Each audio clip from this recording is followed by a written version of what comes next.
Keuntungan Saudi Aramco hampir sama dengan APBN Indonesia, sekitar 1.600 triliun rupiah atau sekitar 120 billion dolar per tahunnya. Keuntungan Apple Incorporated sepertiga APBN Indonesia, yaitu sekitar 750 triliun rupiah atau sekitar 50 billion dolar. Sales atau penjualan per tahun Aramco 360 billion dolar atau 5.100 triliun rupiah. BUMN Indonesia itu asetnya katanya 5.000 triliun rupiah, yang biasa kalau pebisnis punya prinsip dagang harusnya omsetnya 1:1 dengan asetnya. Ini kalau perusahaan swasta loh yang kita bandingkan, dan yang kelola oleh profesional yang tidak bercampur dengan tim ses pilpres untuk dapat hadiah jadi anggota komisaris. Juga balas jasa pendukung tim hore pejabat berkuasa menduduki jabatan untuk hadiah. Nggak ada yang begituan. Kalau benar dikelola, maka saya yakin BUMN ini bisa juga 5.000 triliun rupiah omsetnya dan tidak jago kandang tentunya,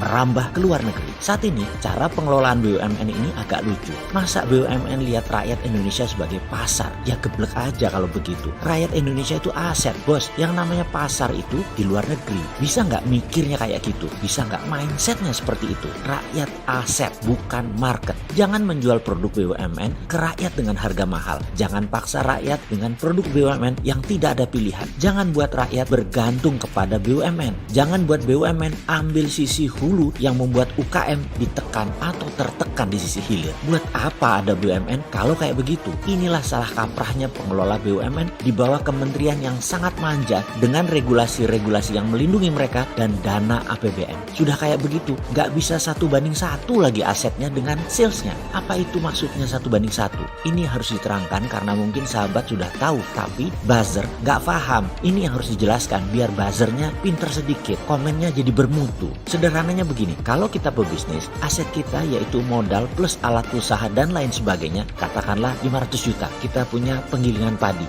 Setiap hari menerima jasa giling dan dalam 1 tahun omset kita 500 juta. Profit kita bersih 20% atau sekitar 100 juta rupiah. Itu adalah nilai wajar biasa dan itu bisnis seperti biasa. Kalau bisnis bagus, itu sewaktu pengelolaan harus masuk rumus 1, 2, 3. Masuk 1, katakanlah 1 miliar, tahun kedua harus jadi 3 miliar. Yang naik 3 kali lipat itu biasanya 1 asetnya, 2 penjualannya, atau profitnya. Yang terbaik adalah omsetnya 3 kali naik dari asetnya, modal dalam hal ini. Itulah bisnis bagus yang masuk dalam rumus 1, 2, 3. Kalau masuk 1 dalam setahun omsetnya 1, itu wayai. Ya harusnya dapat, itu standar. Jadi kalau BUMN asetnya 5.000 triliun, omsetnya juga harus 5.000 triliun. Dan kalau untungnya 20%, ada 1.000 triliun untung BUMN dan ini akan menolong APBN. Sekarang berapa setoran APBN dari BUMN? Wis repot Eki kalau ditanya begini. Wis ruwet sudah, gemeter yang ditanya begini para pejabatnya.